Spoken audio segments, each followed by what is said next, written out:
uh, for this year. And one of the things that I was writing about and ultimately spoke of in my remarks is there are silver linings that I found in this bizarre um, you know socially distanced reality that we've been living. And one of the nicest aspects from the perspective of the superintendent is for the last 6.5 years, when I've tried to have conversations with with our school community about our schools, I might get 5 parents tops showing up for them. And at the moment, we've got 40 people for this conversation. So, I think, when we get into whatever that new reality is, and, we're all back, in, less socially distant situations, I anticipate this might be one of those formats that we continue to try to bring people together, because it does seem to be a little more convenient than saying, hey, come to Harwich Elementary School's library, a Thursday night at 6 o'clock. It's a little bit easier to just jump online and at least have people come together. So, so there are some little silver linings amongst what has been, I think, challenging for everybody. I know we've got a number of staff here, and I just want to publicly say to our staff just how thankful I have been, not just as a superintendent but also as a dad. I was having a conversation with my daughter, who's a 10th grader here at Monomoy Regional High School, and she has been complaining more and more as over the last couple days about the work that she's doing, and the conversation that we were having is a reflection of all of her cousins that are sort of scattered around the Northeast, and the work that they didn't have in the last third of the year. And so I'll give our district a lot of credit for us trying to at least make something good happen during a very challenging situation. I thank all of you for what you have been doing for my kids, but other kids in the district. And I think that we've seen even some kids who in the past in more traditional school environments have struggled. It's been very heartwarming to see different staff members share some stories, and parents text me or email me some stories about kids that have been thriving the last few months in this. And I also fully know that there have been some kids that that this has just been a really challenging time. So I just want to just open it up to have different individuals, if they'd like to sort of turn on their mic and chime in and just share stories on successes and stories about where we might need to go and rethink things if we get stuck in a situation where we have to be socially distanced again when it comes to our schools. And we'll spend some time a little later in the conversation about where do I think the fall might be. But I think there's things that that keep coming up in the media, just about worries about a second wave, and what if we have to retrench while we're waiting for some sort of vaccine or some sort of effective treatment. So I'll just pause for a second and open it up for people to share if they'd like to. Hi, Scott, and everybody. I can't thank everybody at Monomoy enough for what you guys did on getting this up and running as fast as you did.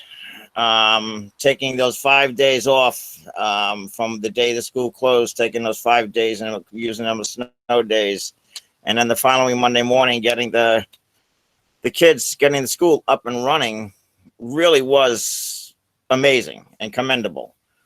I can't say enough for some of the teachers, just in my experience and just in my personal experience with Marcus. Mrs. Kane was fabulous.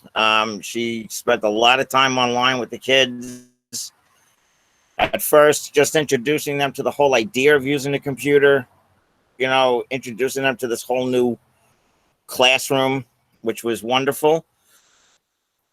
My question and my thoughts on it, though, is that I think the kids got really tired towards the end and overwhelmed towards the end.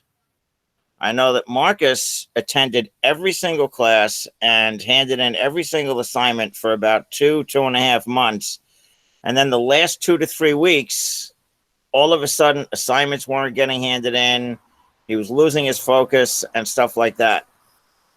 And I mean, I'm lucky. I have a young woman who lives next door to me. She's a 3rd grade teacher at DY, and she stepped in and she helped him refocus and stuff like that.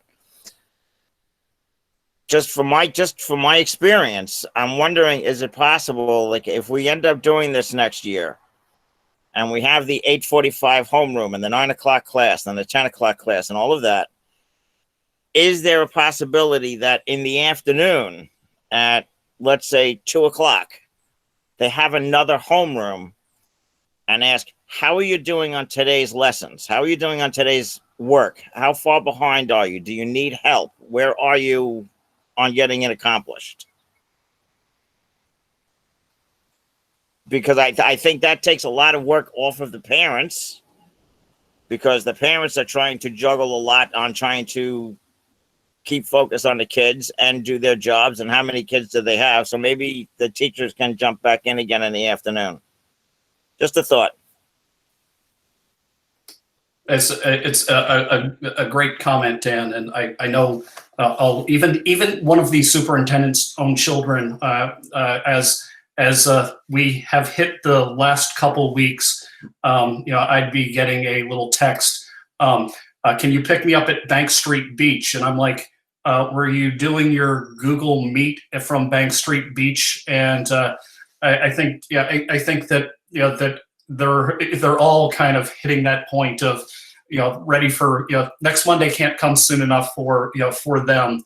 And I am cautiously optimistic that that whatever plays out in the fall, that we'll be able to kind of have a little more time to loop back to support the kids. But definitely a great point that you bring up, Dan. So open it up to other comments too.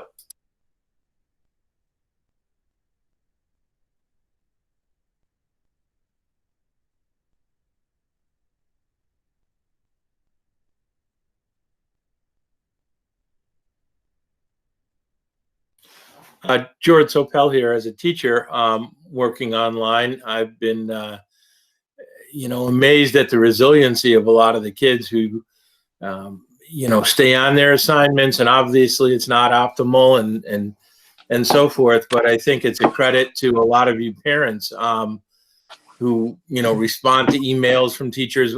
My little group works in a team environment, so the teachers talk to each other online, which is kind of a silver lining. We get together and it's a lot easier to meet and find the time to do it digitally. But just the idea and the support we've gotten from parents, and the frustrations that I'm sure you guys feel trying to juggle managing your homes and your lives and your lives and your kids and their schoolwork, etc. So I just think one of the positives is the I guess the energy that you feel in our community.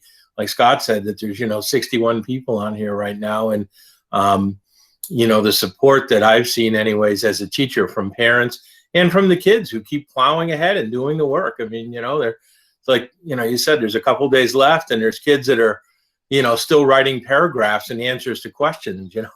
As a teacher, I'm kind of like, all right, I don't quite need that right now, but it's great that they're doing that, and that's a credit again to our community and parents and support that you guys show your kids every day. So anyways, thank you.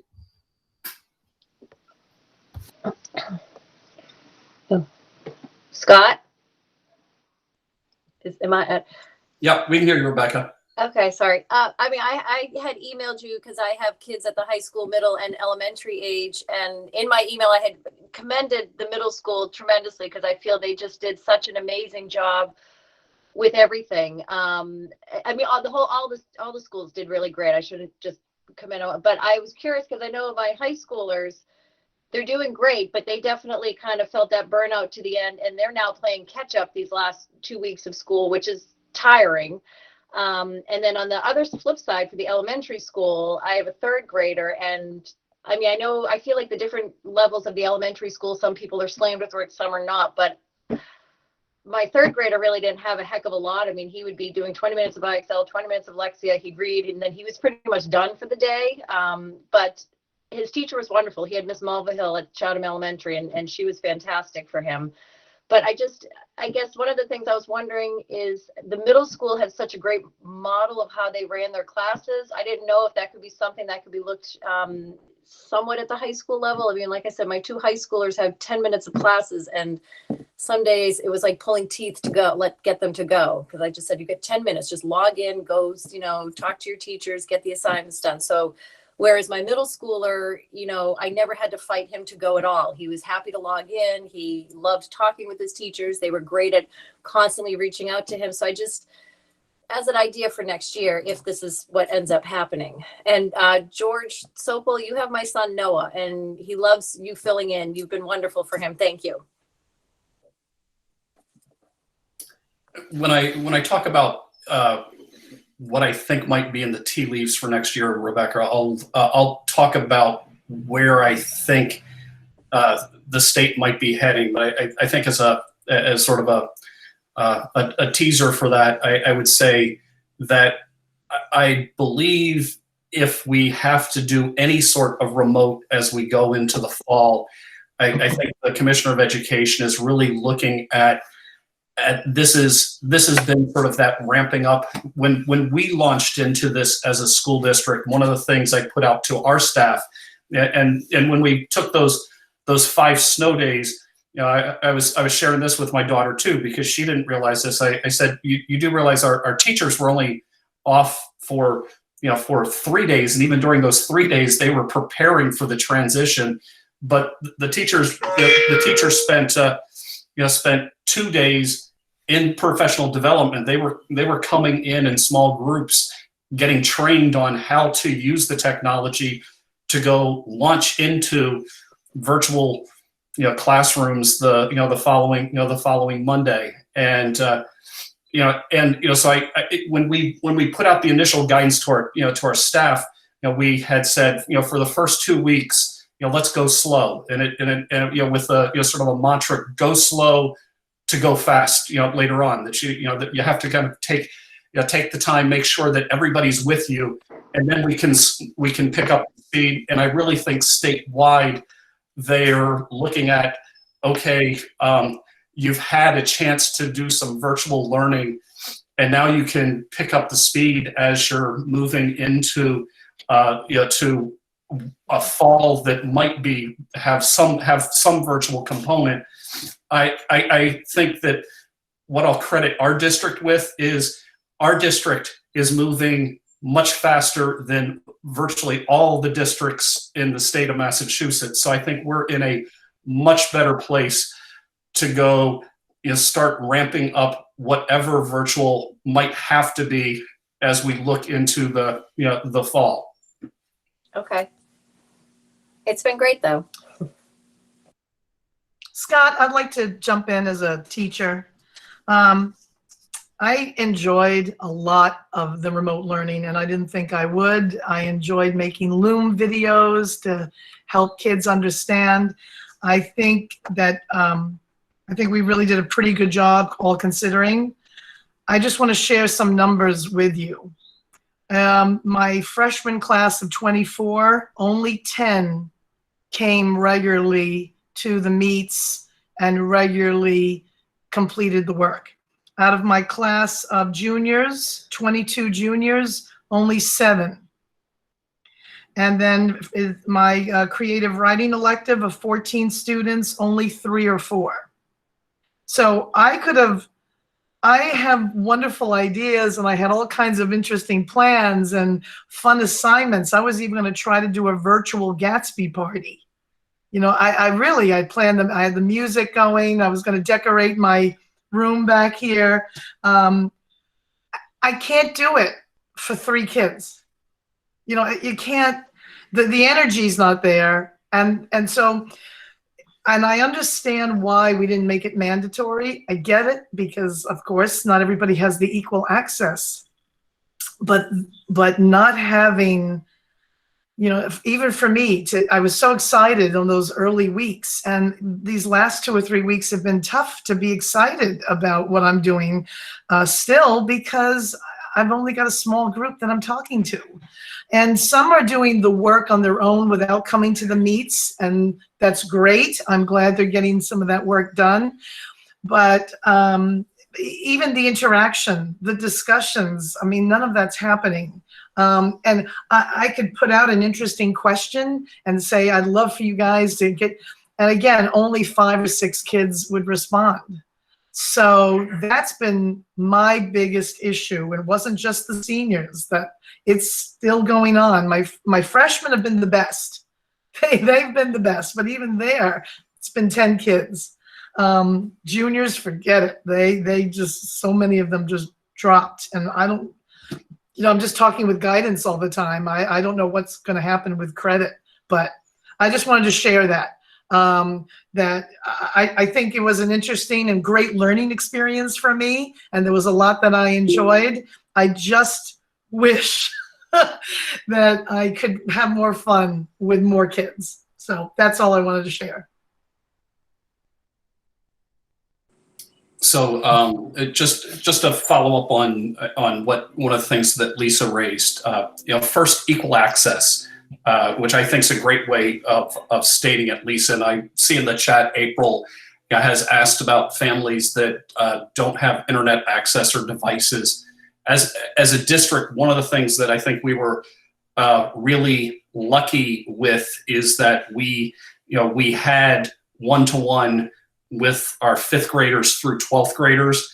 And as COVID-19 started to pick up steam in Asia, before it was starting to kind of start to grow and explode here in the United States, I had our tech director go out and get a bunch of mobile hotspots for the district so that we could push into households where there wasn't internet connection previously. So, so that we had been surveying out, and we were able to go and ensure that every family and every that needed internet access had it through this, and that we were able to go and get devices to them. So, so we were lucky on that front, because we had already purchased so many Chromebooks for 5th grade to 12th grade, plus had Chromebooks in a lot of the elementary classrooms that we were able to send out. Other school districts that wanted to go do sort of a virtual one-to-one, their challenge was buying Chromebooks. And they just weren't they weren't around. And we have about a 5th of our fleet of Chromebooks. We lease our Chromebooks, and about a 5th of them, the lease is due at the end of this this school year, and we've got several hundred Chromebooks that we're supposed to be sending back. And I told our tech director, for now, let's go and approach the company and buy out those Chromebooks, because I don't want to be returning 100 plus Chromebooks only to find that we need more Chromebooks potentially and can't get them. And I think so we're in a really good place, and have been in a very good place for this year. I think one of the other aspects when it comes to equal access is I think that it's pretty clear that not every household is in a situation where there are parents there that can support distance learning that's happening. Some households had parents that were working through this, and there were kids, even elementary age kids, that were fending for themselves in a distance learning situation. And I suspect as we look into the fall, I think there's going to be a big emphasis on this, from the state level, to not have whatever happens as we look into the fall just be remote. And so and I think hopefully that can address some of the concerns that I know that you're raising, Lisa. And also that I think Dan brought up too, that they think there's that in a worst case scenario, I suspect that we're probably looking at some sort of hybrid as we go into the fall. Hi, Scott, it's Doria. Oops, go Hey, Doria. ahead. No, go ahead. Just quickly, I will echo everyone's comments so far. I thought Monomoy did a phenomenal job. My daughter fell into the category of really enjoying distance learning and getting a lot out of it. She liked the one-on-one time she had with teachers during the meet sessions. As to, I think Lisa was just saying, she didn't have all kids in because it wasn't mandatory. And about halfway through, I found my daughter getting frustrated with some things she didn't know how to do. And I would come and try to help her. But I said, don't you have a meet now that you can call into? And she said, yeah, but it's not like a classroom. I said, yeah, but that's what it's for. It's for help. So I really had to push her to call into every single meet, regardless of whether she had a question or not. I said, I want you to do the habit, call into every meet, say hello, check in, say hi to your teacher. I said, they're sitting there waiting for you to call. And when I did that, it changed her game. She just like took it up a whole nother notch because she realized, oh, I could just sit and ask them about this. And she started doing extra work and extra projects. And so, and even friends that I've had reach out saying, is your daughter having trouble with this or your daughter having trouble with that? I said, tell your kids, use those meets. That's what they're there for. And honestly, it was like having private instruction a lot of the time. So she just really took advantage of it. So thank you for both the job that you did and the teachers, and also making that adjustment a couple weeks out. You said you put the version 2 out of middle school. I don't know if it was for everybody, but middle school did a reboot and did an adjustment, and that was also great. I just always feel like this district is paying attention. I feel, Scott, you and your staff, all the way from the top down, are really you have the correct information. You're reading all the documents, you're reading all the stuff coming from the state, and you're really, really educating yourself, and then you're making educated decisions. And I always feel really, really good about that. So thank you. Scott, can I interject for a second? We had a raised hand from Jennifer, but I didn't see who it was. I don't know if they want to unmute and ask their question. It's Jen Coiner. Oh. Hi. For those of you that don't know, I work at the high school, and I work with some of our most vulnerable students that have social emotional difficulties, social anxiety, etc. And I can speak to kind of both sides, how it's been successful and not successful. I've had some students who've had a very difficult time with the remote learning, obviously because they need that personal interaction, but I've also had, quite a few successes where I've had students who were too anxious to necessarily go to a full classroom, but met with me personally every day and worked with me or one of my assistants every day and worked very hard to try to get, their work done. And, one story I can share is that I had a student who met with me 95% of the time, every day at the same time. And he would not show his face, but I would see his, I'd hear his voice. And then 2 days ago, he asked if he could meet me early. And I said, sure. And we met early, and all of a sudden he showed his face.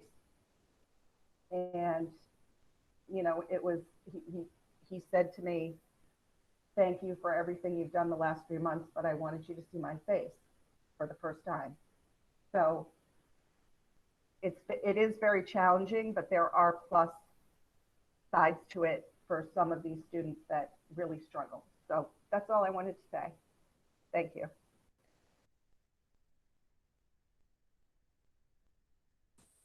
I'm just going to jump in.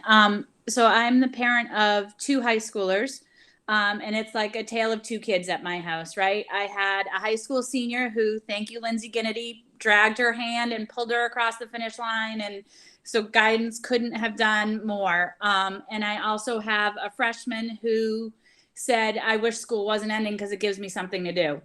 But I do think that it would be nice if, as a side note, I'm an elementary school teacher in a different district.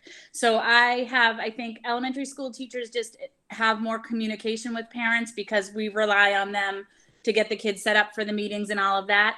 So as a high school parent, I don't know that my kids aren't doing what they're supposed to be doing unless a teacher or guidance lets me know that. But I do think it would be nice if the meets were mandatory. And I get that. I understand that I didn't have a lot of kids as first graders showing up to my meetings too. And but I just feel like if it was mandatory and I knew that as a parent, like, oh, you have to show up for these classes, it would be easier to manage. So I get it. It's like, there's no easy answer for it because we're working right now. You're kind of preaching to the choir, right? Everyone that's here is happy to try to get their kids to do what they can do and can do that because of work schedules or whatever. So I understand that. And just as a side note, I'd just like to throw in what an amazing experience it was for the high school staff to show up with caps and gowns. And it was just such a special experience. So everything that the community's been doing to recognize the seniors is much appreciated.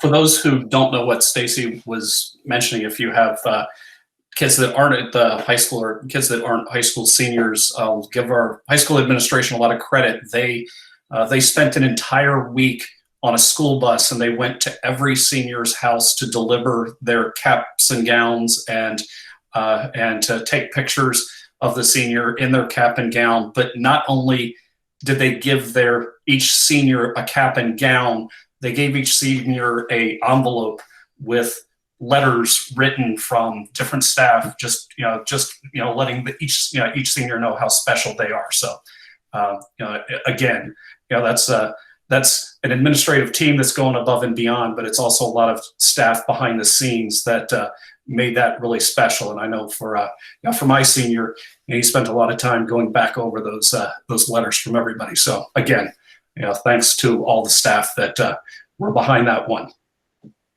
And then I see in the chat that Beth would like to say something. So Beth, if you want, just chime in.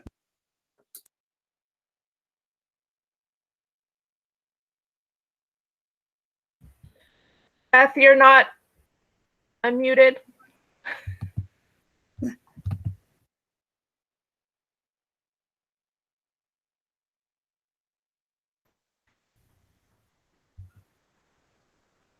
Okay. Sorry, as soon as my key goes over it remutes it. So I'm sorry about that. Thank you, Dr. Carpenter. I hope you can hear me okay. I just wanted to comment in regards to Lisa. Hearing some of the teachers express that they had low enrollment. I know a lot of the classes were optional. I work for a high school district too, so I understand that that's kind of statewide. It wasn't just with the Monomoy students, but keeping the high school age level engaged because this was new. It showed some challenges. I was surprised to learn from my Monomoy high schooler that it was optional to go to some of her classes, because I told her it's absolutely not optional. You have to go to your classes. If your teachers are there, you're there.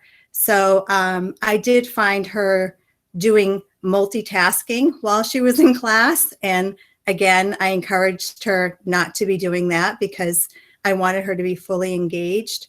So going forward, I kind of wanted to educate myself more on how to support the teachers, because I do see how important it is for the students to be fully engaged in order to get the best results. I would like to see in the fall, where we are going to probably have a hybrid schedule, is more ability to know how the process is working so I can support the teachers. Good point, Beth. And then I saw Jen and Jeff. I think you wanted to chime in.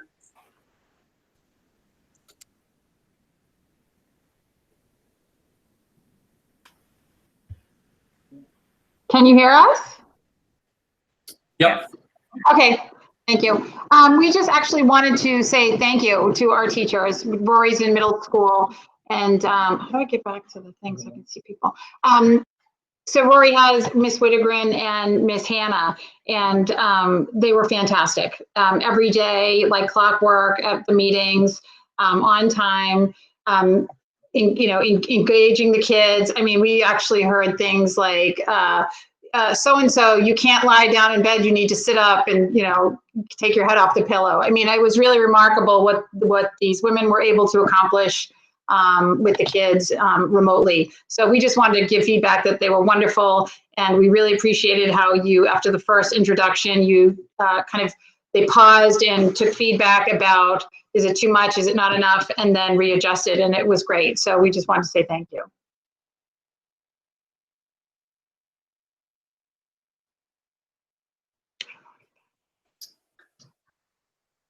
If it's okay, I'll pause for a minute if anybody else wants to jump in, but if not, then I'll shift gears and get to the initial question Lori Sauvé put into the chat, to the $1 million question on what might the fall look like. Scott, before you jump in, someone did ask a question about summer school in the chat, whether there'll be summer school in any form.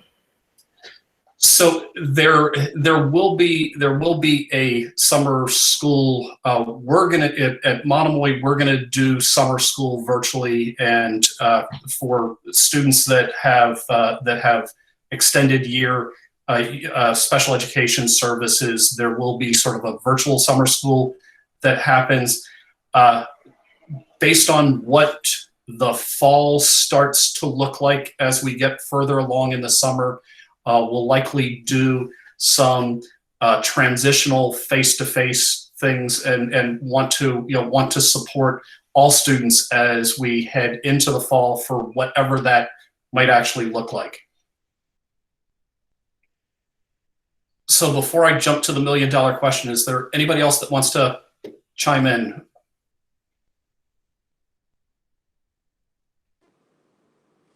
Yeah, Dr. Carpenter? Yes.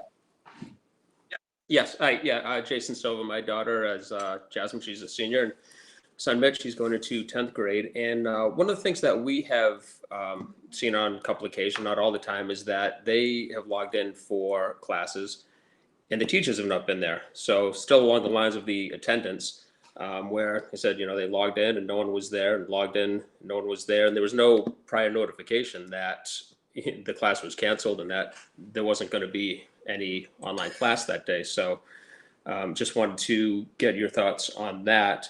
And also looking towards the fall, just to put my vote of support in having regular school going back in. I know it's hard to say where we're going to be in the fall.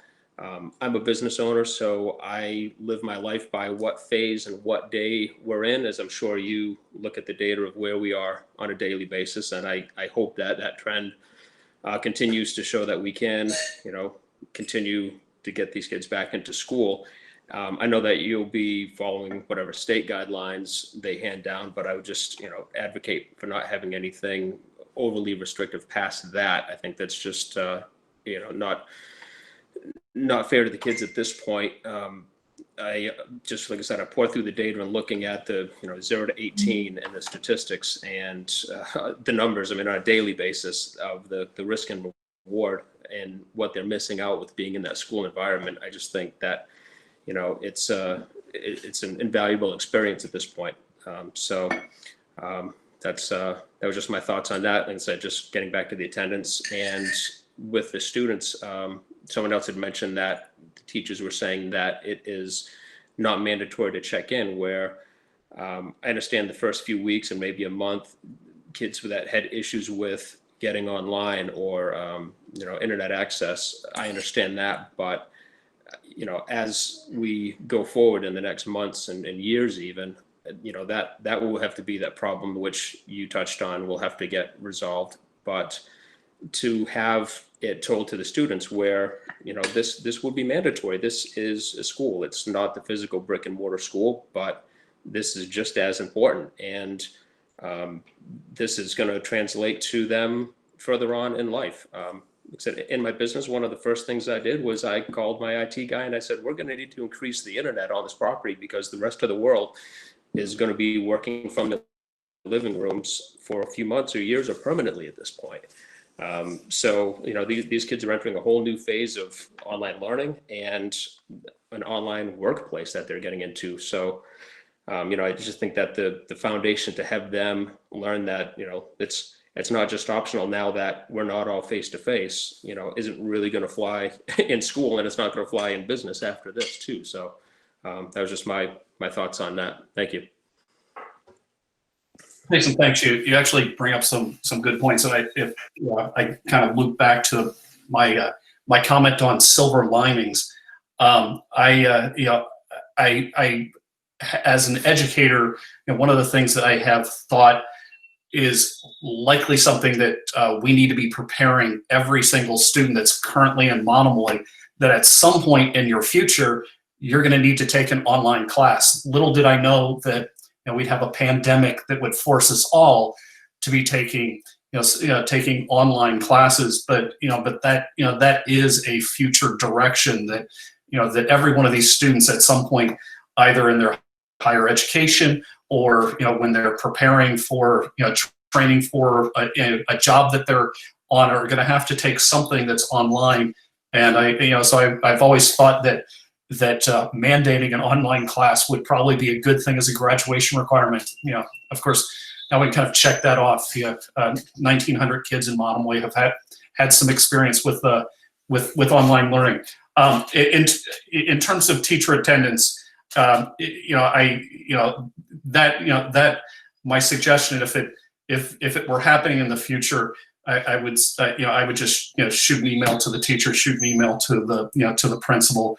I'll speak for my two kids. Didn't experience that, and I would also say, as the superintendent, I doubt that they would tell me if it happened too.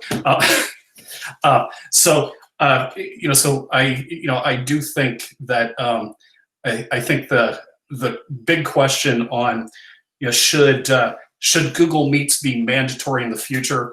Personally, I think yes, and I think that earlier on in the chat, I think Michael Robinson put in something that I think really acknowledges some of the challenges that that families have, where there might not be families that are that are there or have working schedules that that they might be available to support digital learning at a time that isn't during the online school day. And one of the reasons why, when we went into this iteration of distance learning and we said that these sessions were optional, was because we were trying to be sensitive to that fact that that there might be students who who would have better support when it comes to distance learning if they could go and work through that lesson plan when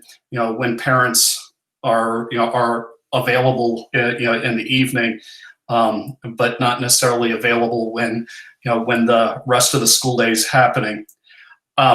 So I'll sort of transition and shift gears in terms of the $1 million question. What might the fall look like? A week ago Friday, the Commissioner of Education in Massachusetts put out a document that was listing some things that needed to be in place to reopen schools. And I probably can I'll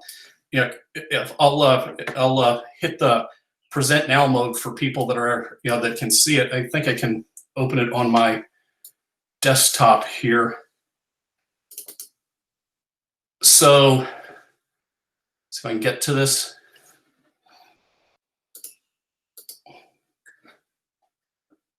present a window. So the document that was released was guidance required on required safety supplies for reopening schools. So I think when we initially opened that document, it was like, okay, so we're going to need to go and get how many masks and how many gloves and what sort of what sort of hand sanitizers.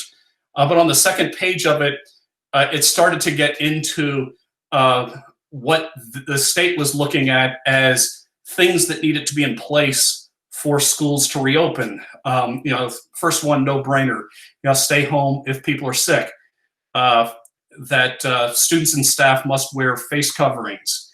That we'd encourage frequent hand washing and sanitation. That we would create situations that we're trying to maintain that 6 foot of separation. That we have procedures that if staff or students are ill during the day, how do we have that isolation? And then the big one that I think becomes really challenging and will dictate what the fall potentially looks like is one that reads smaller isolated groups of students assigned to one teacher, and that because they want this 6 foot of social distancing happening within classrooms, they say that likely at this time group sizes should be restricted to a maximum of 10 students with a maximum of 12 individuals in a classroom, which could be a teacher, teaching assistant, and 10 students. And I'll spend some time on that one. And then they talk about regular cleaning and sanitation of the school buses and everything, and then just they talk about entry screening. They're not recommending that we take everybody's temperatures when they come in the building, but that we would have something that would be in place. I'm trying to stop sharing my screen. You're good. You're not sharing anymore. All right. My computer says I am, but as long as I'm not.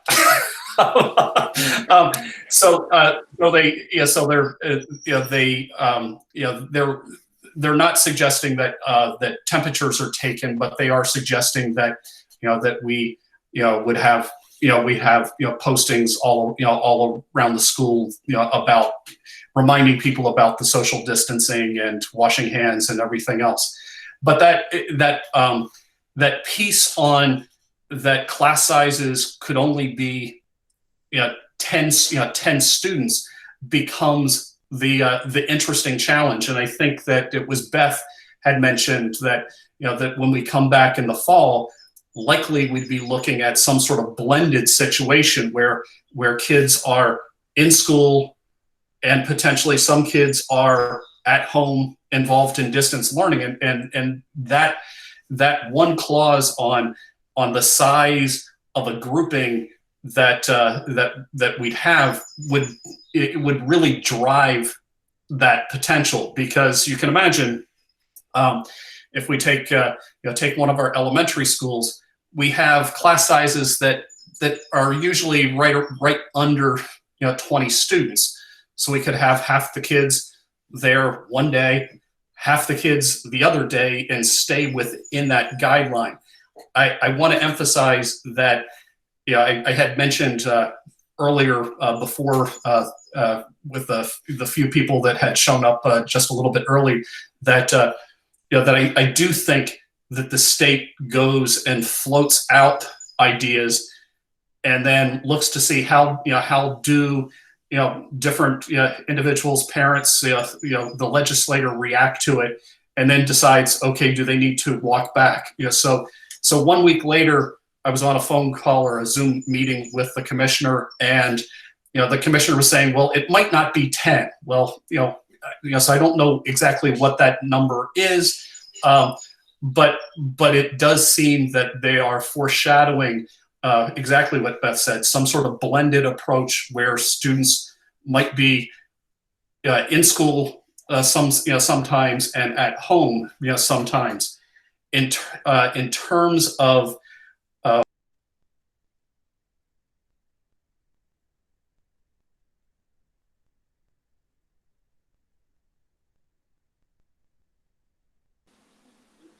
I lost Scott.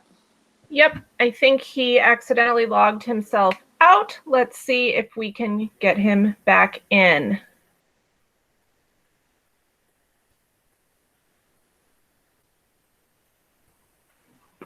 Joy, And- yes. I have a question. You know, I have taught math in the school district for 12 years. And now I was put into special ed. But I found that when I was put into these meets, my kids never showed up. So what are we going to do about that in the fall? It's like if kids are going to be in the same realm, or you go to your meet in the morning and these kids bag out. The minute the teachers say, oh, could so-and-so stay on and so-and-so stay on, they leave. And there's no way to access them again.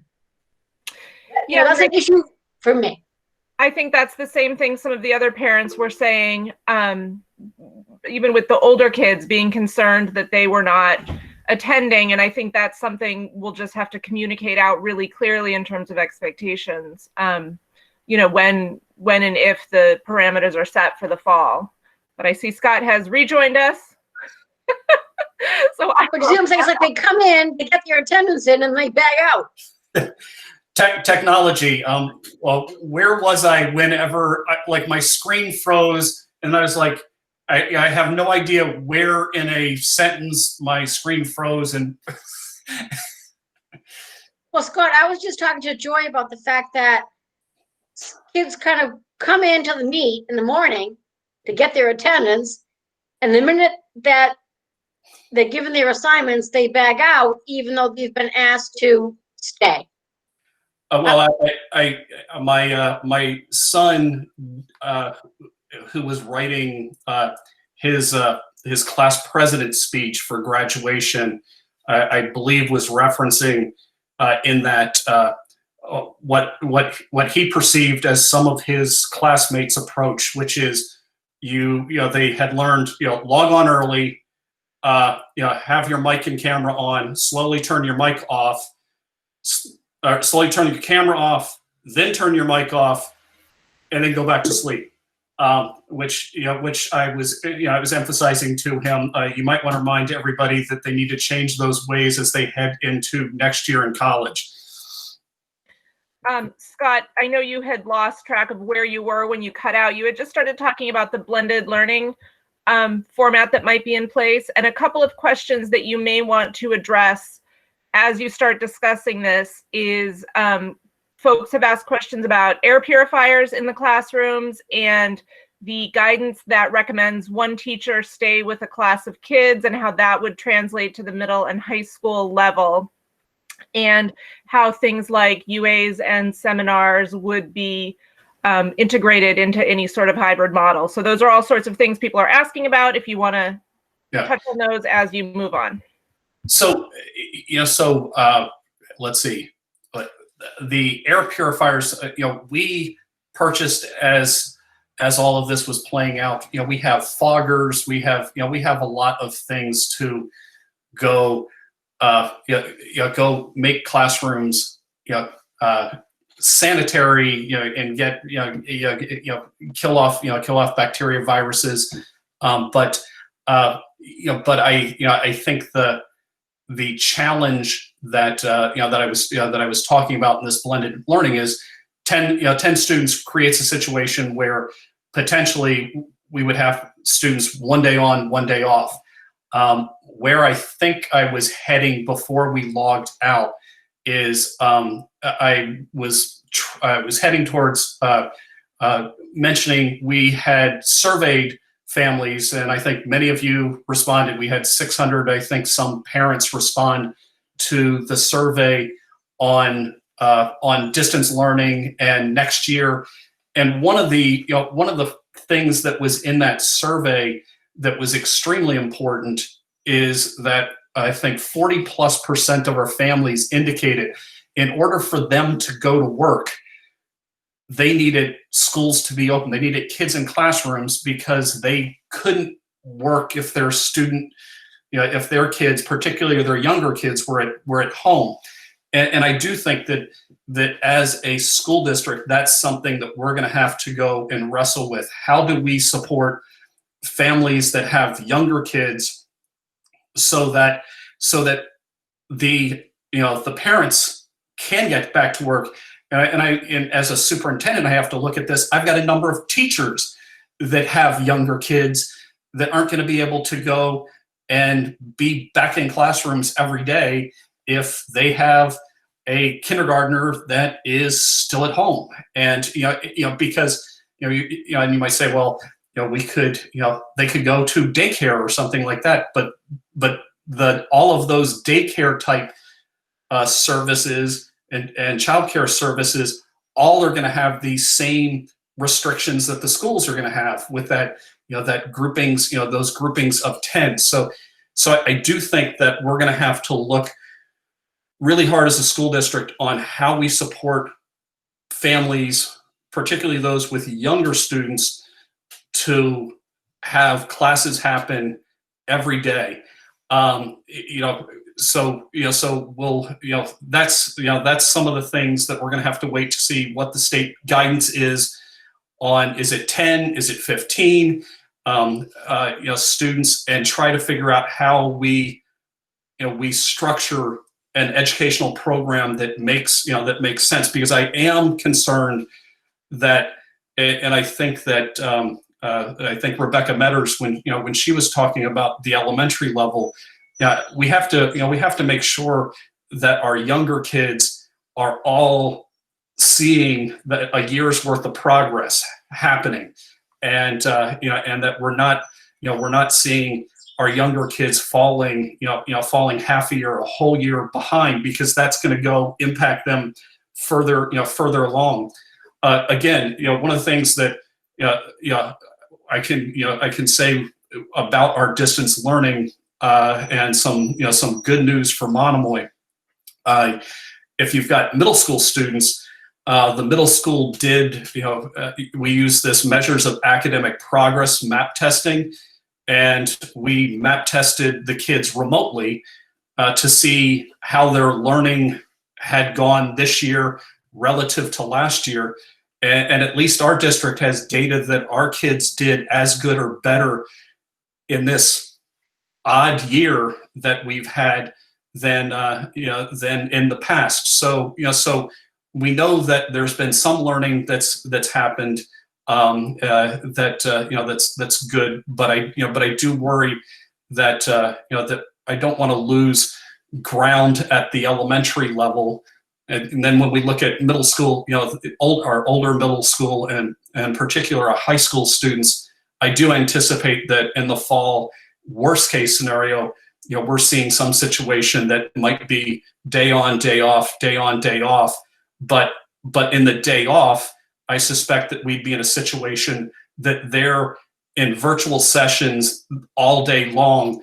They're watching that same lecture or the Loom video that the teacher is, that the teacher's creating, so that they're in class. They're just in class at their desk at home. And I think this question on should these Google Meets be mandatory if we're looking into the future, I would definitely say yes, that that there's going to be this expectation that that your student is in class.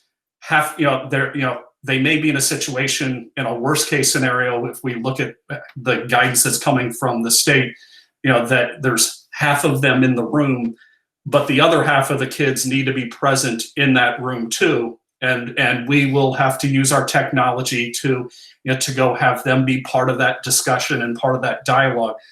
So I think that as a school district, we're going to have to look to see how does this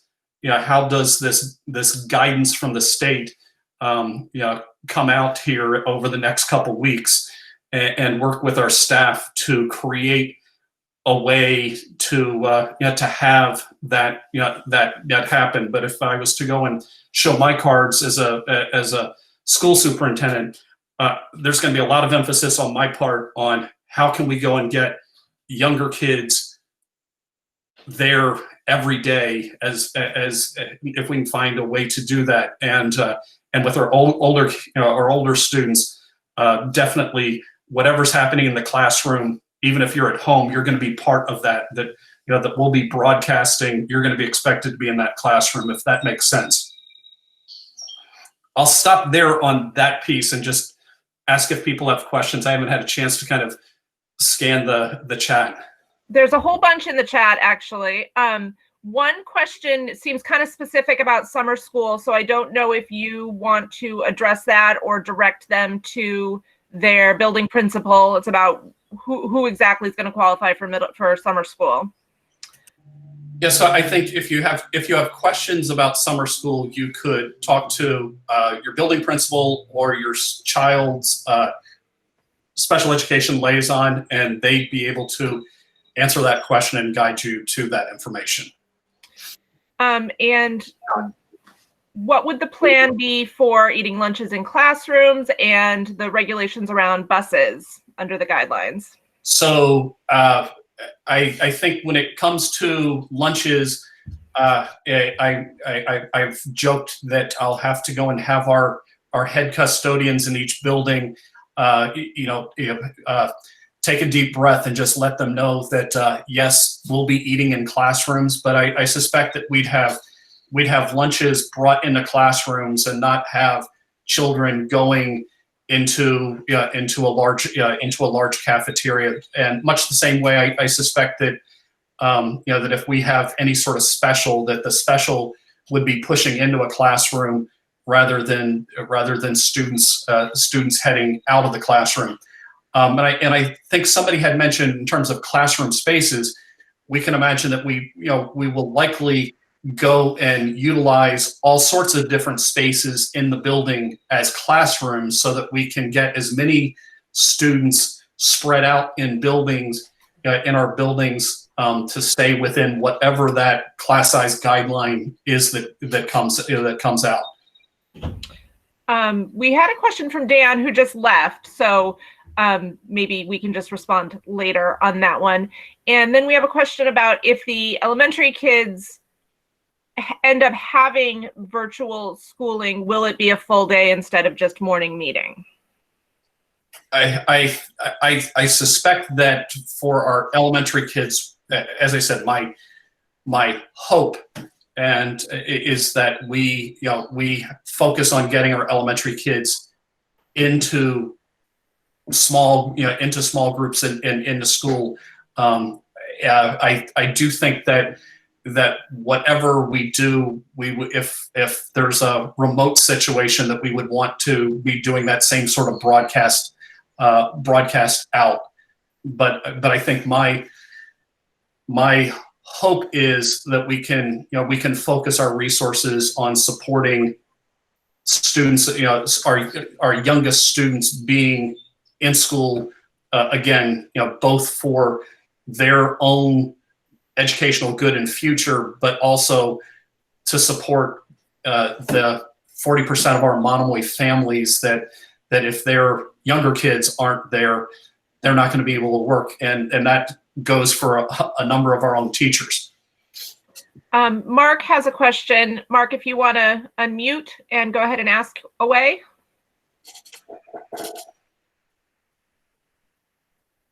We can't hear you yet. You're still muted.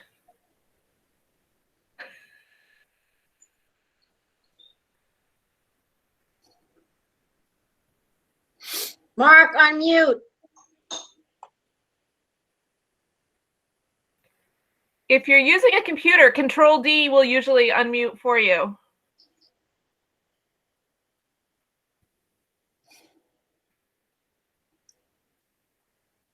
Mark, if you need, you could. There we go. It's more of a marital issue where my wife was handling the keyboard and I'm trying to So maybe we need some Oh, counseling. sure, blame it on the wife. Yeah, okay. I was, oh, okay. Yes, okay. I think it was my instruction that was failing.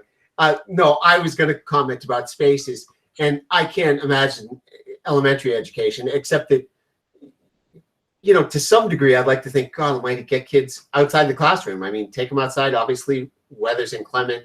I understand you can't have everything perfect, but I would be in favor of utilizing every space that you can and having, at least at the high school level, and the middle school level, as much, all of it should be mandatory. And I would want as much normal classroom schedule as possible. And I know it's harder. I'm sure my father's told you, because my sister and her husband are educators in Hong Kong, and they opened up the school for the last month where they are. And, you know, everybody had to wear masks. They had spacing of the desks. It was difficult. It was more difficult than they thought Zoom. And they were running a Zoom schedule that was the ordinary school schedule with mandatory attendance. So it's not going to be easy. I mean, I'm not suggesting it's going to be easy, but I think it has to be done. Meaning, I agree with what Jason said earlier about the loss of however many months in educational years, and what that quantifies to and qualifies to future learning. And so I'm happy to contribute wherever I can if there's any contribution there. But I respect your challenge, but I think we've got to do it. I definitely agree that it's, you know, we're going to need to get people in, you know, in classrooms, you know, as much as possible. But I also think, and this is the superintendent, you know, sharing his own foreshadowing here. You know, in the guidance that I shared with you that came out 2 Fridays ago, masks were mandatory. And what I worry that we've seen is there's been some evidence that the state is taking a little shift away from that. And you saw it today in the news where they released ECC, which is early childhood guidelines, that were indicating that masks for younger age students were potentially going to be optional. And last week, I think there was some testing the waters on masks being optional. I actually am more of a supporter that we should have this expectation that we are doing everything we can to keep all people healthy, in this. And I also will acknowledge that when we did our survey, that many folks responded to, there were a significant number of people that were very concerned and didn't want to see masks. And I think there's a reality that I suspect we're going to be heading into in the fall, where I do see some sort of mask as the norm until we see some sort of vaccine or some sort of good treatment, so that we're not putting a situation where a child is getting sick, or a teacher's getting sick, or somebody's bringing something home to a grandparent, and that we want to keep everybody healthy in this community as we can. We have 2 questions, and I'll give them both to you right now so you can discuss at length. One of which is just, I won't read the whole question, but in general, it is about the whole idea of the psychological impacts of the various requirements that students might be under in a return to school with these various guidelines, such as masks or distancing, and how that affects their mental health. And then a separate question just about sports and extracurriculars, and if you have any idea how those might play out. I think sports is going to be a little bit of a wild card. I I think that there's probably going to be some great thought that's having to be put into to sports, particularly those that that involve intimate contact, like a football or a wrestling, versus something that folks might be more spread out, like tennis. And so I'm not sure where sports are going to fall. I think it's probably going to fall out however however we see the numbers the numbers of cases, as we if we keep seeing things tick down in Massachusetts, maybe that bodes well for sports. I think a big challenge is that will still be yet to be seen, is whether there's sports that are happening but there aren't fans. And so you can imagine you go to a Monomoy basketball game, and there are 10 kids on the court playing basketball, but during some of our games, the bleachers are packed, and I think there's going to be more of a concern that we can't have those packed bleachers. And I think as we see society transition, it's more likely that we're going to go and see sports come back. But we're going to have to catch the remote feed and not be there in the stands. And I say that, and it pains me, because I'm somebody who loves to be there watching my own kids play. And I've been pained all spring, having missed girls lacrosse and boys lacrosse season. So I don't know on the sports piece. And the other, Joy, what was the other question? It was sports and well, sports and extracurriculars were one question, and then the other question was a larger thought about the potential psychological impacts on the guidelines that will be placed on students, such as masking and distancing. I think that I think if there are psychological challenges that your child has had through this, I would strongly encourage any parent to reach out to the guidance counselor and just make sure that we're in the loop if you haven't done that already. And I know that one of the reasons for the face-to-face that we've been having with children over the last several months is to make sure that somebody's checking in, and if our staff have concerns, that they've been looping in our counseling department. I can speak for my sample size of my own 2 kids.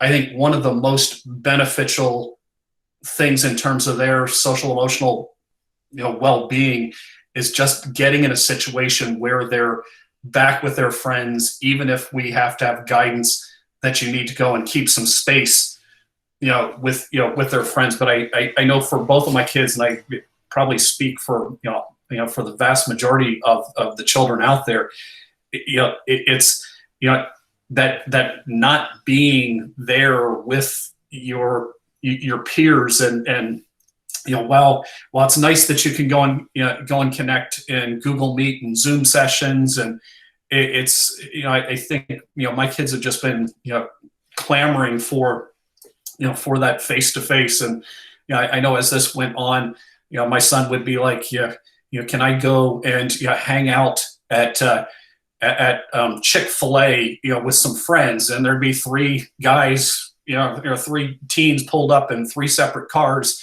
eating Chick-fil-A, one car from each other, and I know that was really important for him to do. And I know that my daughter has been wanting to get to the beach and just be spread out on a beach chair near her friends. So I think that the more we can get back into classrooms, I think that's going to be probably the biggest thing to help kids get back.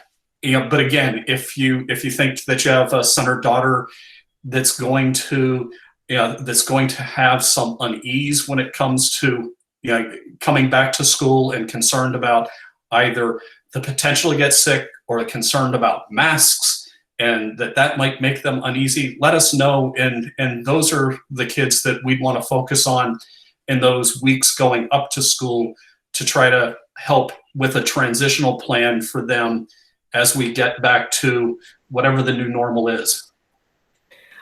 We've had a few questions about electives and how those might fit into any sort of plan in the fall. Again, a big wild card. I think if we step back globally as a school district, and we are in a situation where we need to get kids back into classrooms, we might need to go and, for a shorter period of time, look at how we redeploy some of the talent that we have to get kids in classrooms in small settings, and we might have to temporarily sort of focus less on the UAs and electives that we typically do in a face-to-face year, and maybe use some of the man and woman power that we have to support just getting everybody distributed into smaller groups.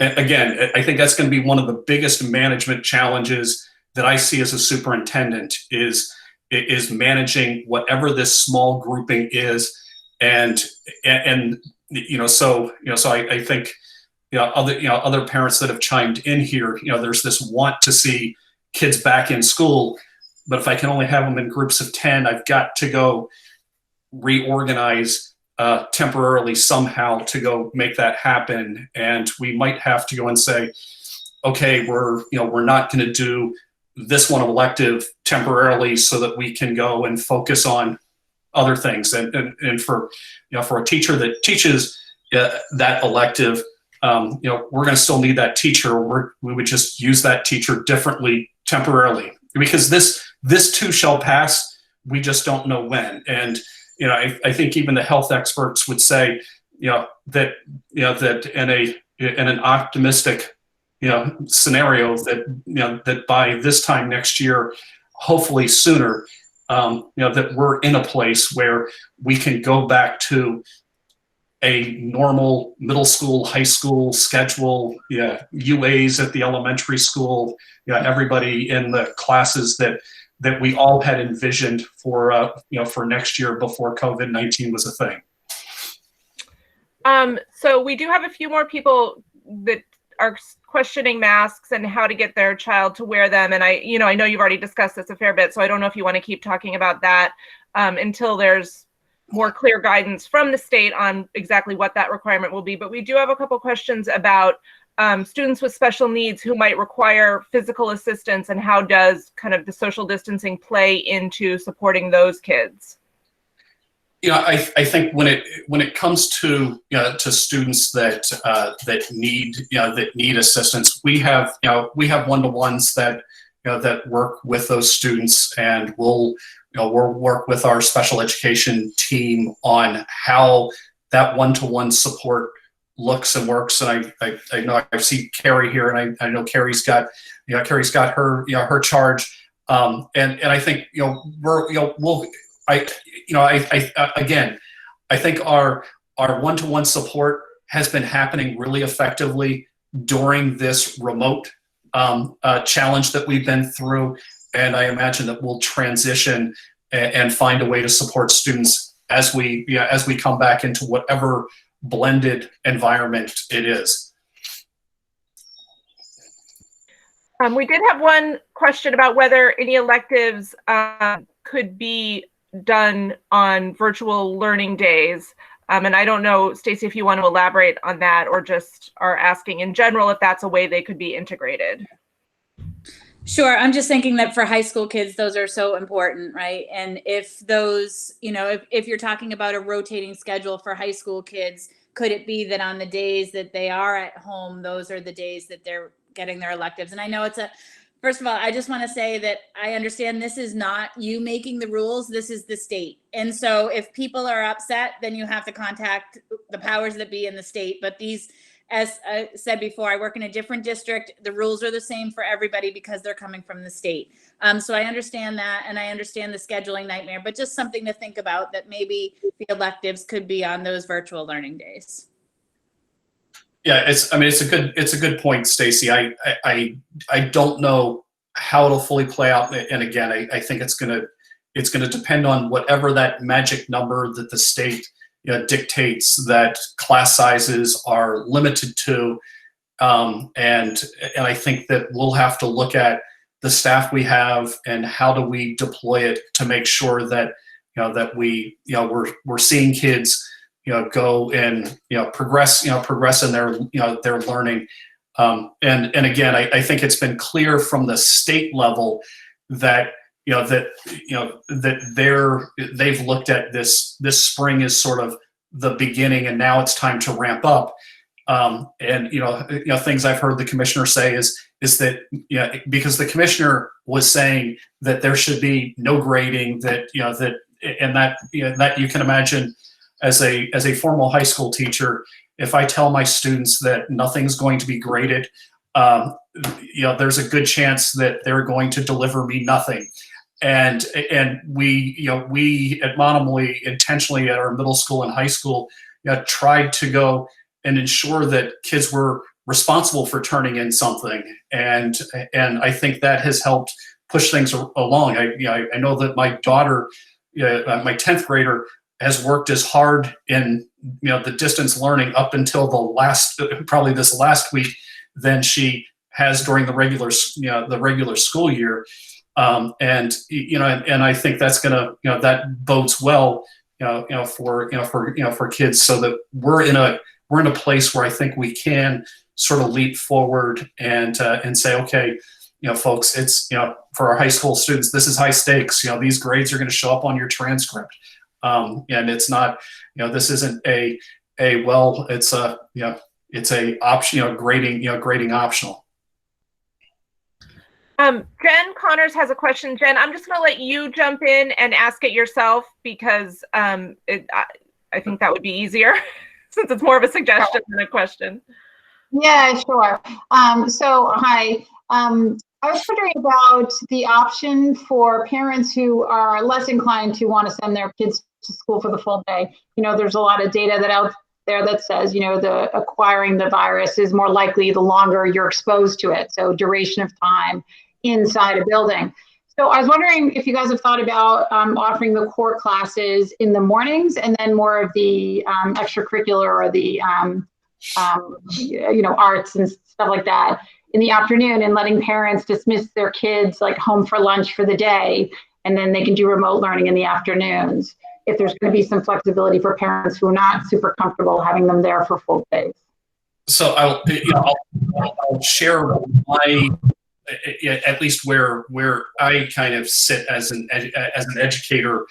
If we have to be in some sort of blended situation where I have to go look at the resources we have and try to address everything, I suspect that our focus is going to be on the core, the core academics, and making sure that that our high school students have access to to all of the core academics that that are going to be really important for them on their transcript as they're heading off to to apply for colleges, and that our middle school students are having that core so that they're ready for those high school courses down the road, and that our elementary kids have got that core so that they're ready for the learning that's going to happen at middle school. So I suspect if we're in some sort of funky blended situation, I think we'll be looking at how do we go push as much of our resources as a district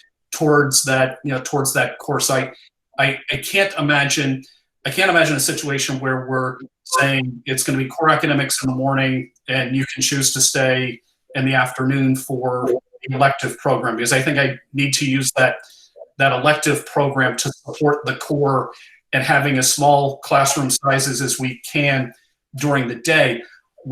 For parents that are really freaked out, or for students that are really freaked out, I think if we're in a situation where it's a blend, And we have this expectation that that half of the classes is there in front of the classroom, in front of the teacher in our buildings, and the other half are mandatory in those Google Meet sessions. That there could be children who could potentially stay home and be in that Google Meet session, knowing that it's high stakes, that they're going to get a grade that's going to show up on that transcript, in that, and or on the report card at the middle school, if they're opting to stay home. So I think it's a possibility. I strongly encourage, if we're in this blend, that they spend that time in the classroom, with that teacher. And I do that. I mentioned that also from a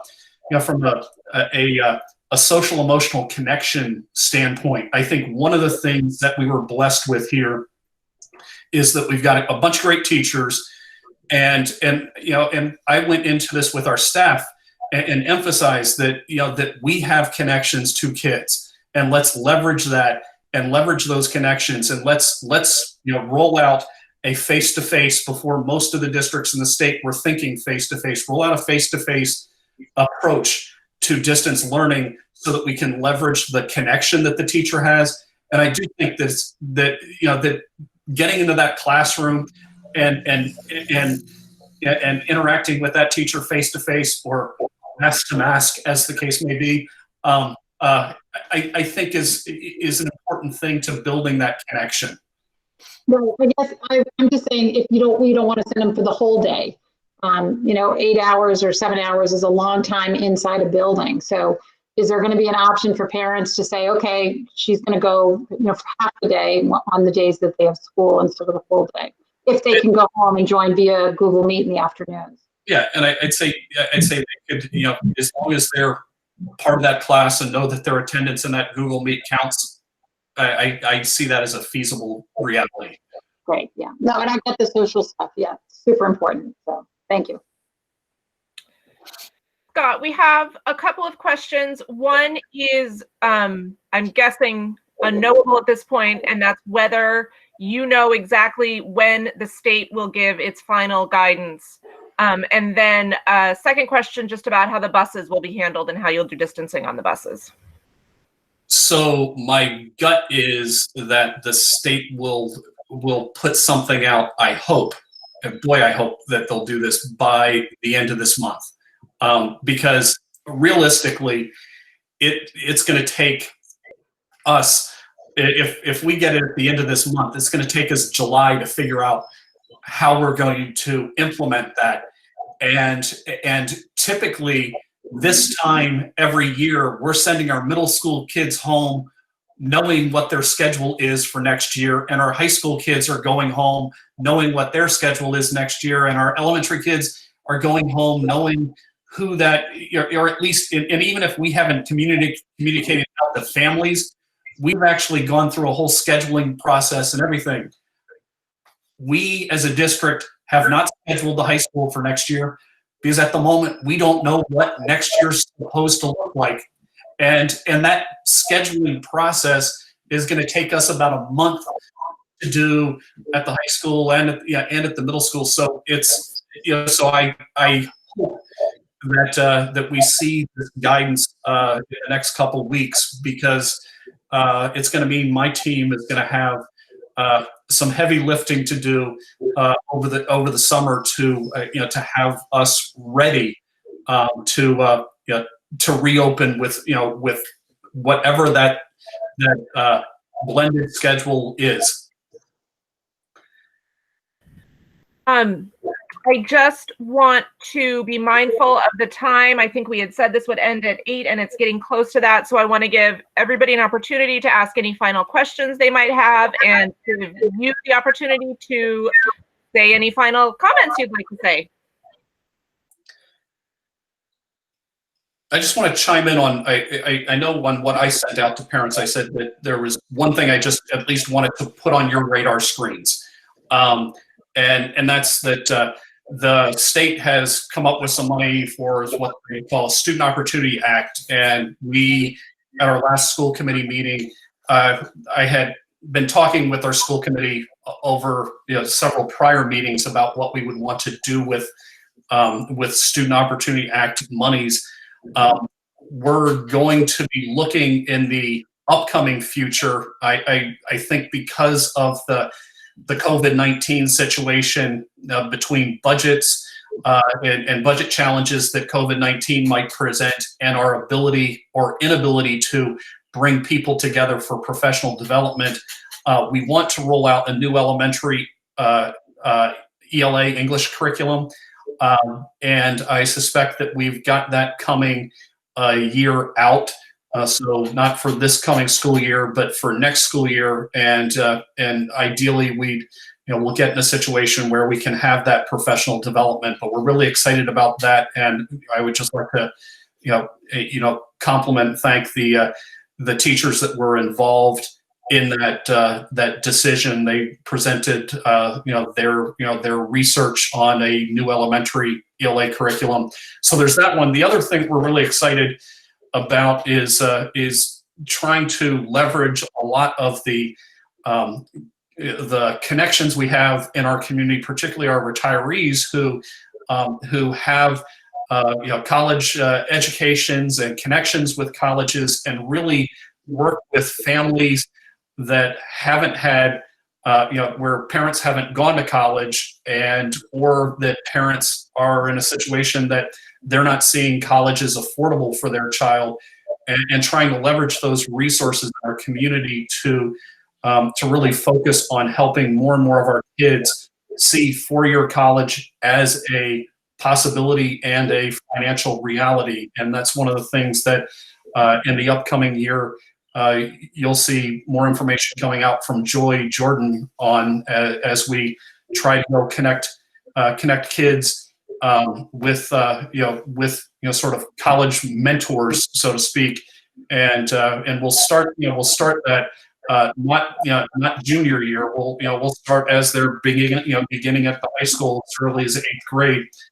Start pushing in the concept of how can we help make a four-year college education a reality for all the students that want to go that direction.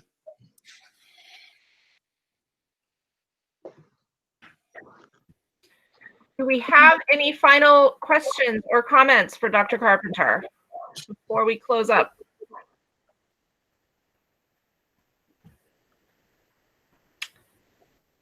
No? Going once? Going twice? Oh. I'm good. Thank you. Thank you. April, are you trying to ask a question? Okay.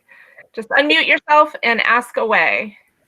Okay, so my question, of course, is about graduation, and has there been any movement, especially since Chatham is having a town meeting next week, and there was that fantastic protest at the park. And I'm wondering, is there any way that we can get one or two parents there to socially distance and see their child graduate?